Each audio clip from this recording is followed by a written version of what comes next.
Dan bila cakap tentang kebenaran menang ini tuan-tuan, kita kena ingat ya bahawa kebenaran ini bila kita cakap sekali, tak semestinya menang hari itu. Dia mungkin 10 kali. Nabi selepas 20 tahun baru kebenaran sampai kepada Abu Sufyan, tapi Nabi tak marah pada Abu Sufyan. Nabi ketika berinteraksi dengan Abu Sufyan waktu Badar, perang-perang lah kan. Tapi mesti berada dalam keadilan. Itu penting.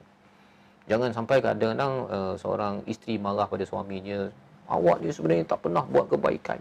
Kan, itu marah yang zalim. Pasal takkan satu kebaikan pun tak ada. Awak memang tak sayang saya, takkanlah sikit sayang pun tak ada. Awak memanglah tak utamakan saya, takkanlah sikit tak pernah dah. Begitu kan? Itu sebabnya dalam hadis Nabi dikaitkan dengan jangan banyak orang wanita itu dalam neraka ya, kerana dia kufur, bukan kufur pada Allah, kufur pada suaminya. Pasal hubungan dengan suami ini dia ada kaitan dengan pengurusan marah. Okey, Kamal syukur juga boleh ke cakap biar Allah yang balas bila marah ya. Sebenarnya bila kita ambil daripada surah Al-Kautsar, bila Nabi dikutuk kerana kematian Ibrahim kan, anaknya Nabi Muhammad, maka Nabi berdoa saja pada Allah. Nabi fokus pada fasalli li rabbika wanhar. Maka bila Nabi buat begitu, dia sebenarnya tuan-tuan, bila kita ini dibuat buruk kemudian kita balas baik kerana Allah tahu dah bila nak balas. Ya. Allah tahu dah bila nak balas. Kita tak payah beritahu nanti Allah akan balas. Boleh juga kita beritahu gitu kalau kita dah marah sangat, aku serahkan engkau pada Allah. Itu sebenarnya dah marahlah tu tuan-tuan. Dia bukan marah, tak. Aku serahkan engkau pada Allah. Itu tandanya nabi-nabi cakap begini sebenarnya. Nabi-nabi dia balasan Nabi Nuh kalau kita tengok dalam surah Asy-Syu'ara. Sekejap ya, saya bawakan surah Asy-Syu'ara, surah yang ke-26.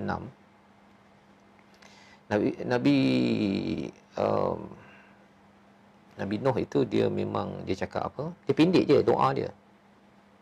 Ya, sekejap ya, saya bawa agar tuan-tuan boleh nampak contohnya Nabi Nuh, nabi-nabi yang bila orang-orangnya itu degil sangat. Degil sangat, dah ingat, tapi dia tak ikut. Okey, kita tengok kepada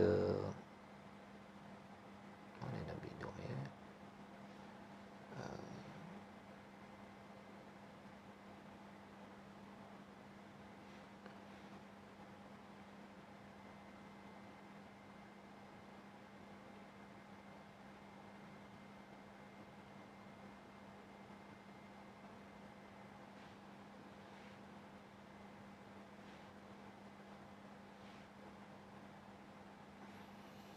Okey, tak apa kalau saya tak.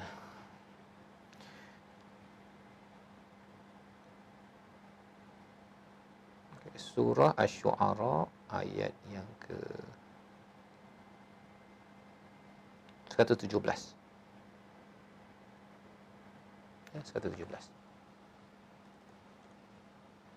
Ini Nabi apa? Kita tengok jap Nabi apa?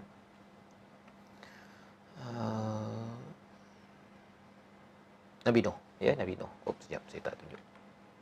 Okey. Qala wa ma ilmi bima kanu ya'malun. Nabi Nuh kata, apalah ada kaitannya pengetahuanku dengan, dia orang argue lah ya, tapi bila dia dah degil itu, ya, ana nazirum mubin, Nabi Nuh cakap apa? Rabbi inna qaumi kadzabun. Pendek je. Wahai Tuhanku ataupun kaumku mendustakanku. Lepas doa tu saja, maka Allah hukum ya, ataupun Nabi Nuh kata faftah bainana, berikanlah baini wa bainahum fatan wa najjini, ya, hukuman yang tegas dan selamatkanlah aku. Dia tak suruh hancurkan mereka, selamatkan aku bersama orang yang beriman. Itu caranya ya. Kita jangan doakan laknat kepada orang lain ya, kecuali pada tempat tertentu lah ya. Kalau terlampau ekstrim sangat, nampak jelas sangat kezaliman. Tetapi kalau tidak, orang tu degil, selamatkan orang yang beriman kepada Allah Subhanahu Wa Taala. Ya. Jadi tuan-tuan dimati Allah sekalian, ini adalah sebahagian daripada bagaimana 6 perkara ini kita kena jaga dan kita kena istighfar tuan-tuan ya. Ini dosa besar ke kecil? Tuliskan dekat ruang komen. Selalu hasad, selalu ujub, riak, takabur, hurur, marah nafsu. Dosa besar ke dosa kecil? Hurur ni maksudnya tertipu, rasa diri selamat. Dosa besar ya. Dosa besar tuan-tuan ya. Pasal apa? Orang yang hasad, dia tak puas hati dengan Allah bagi nikmat pada orang itu.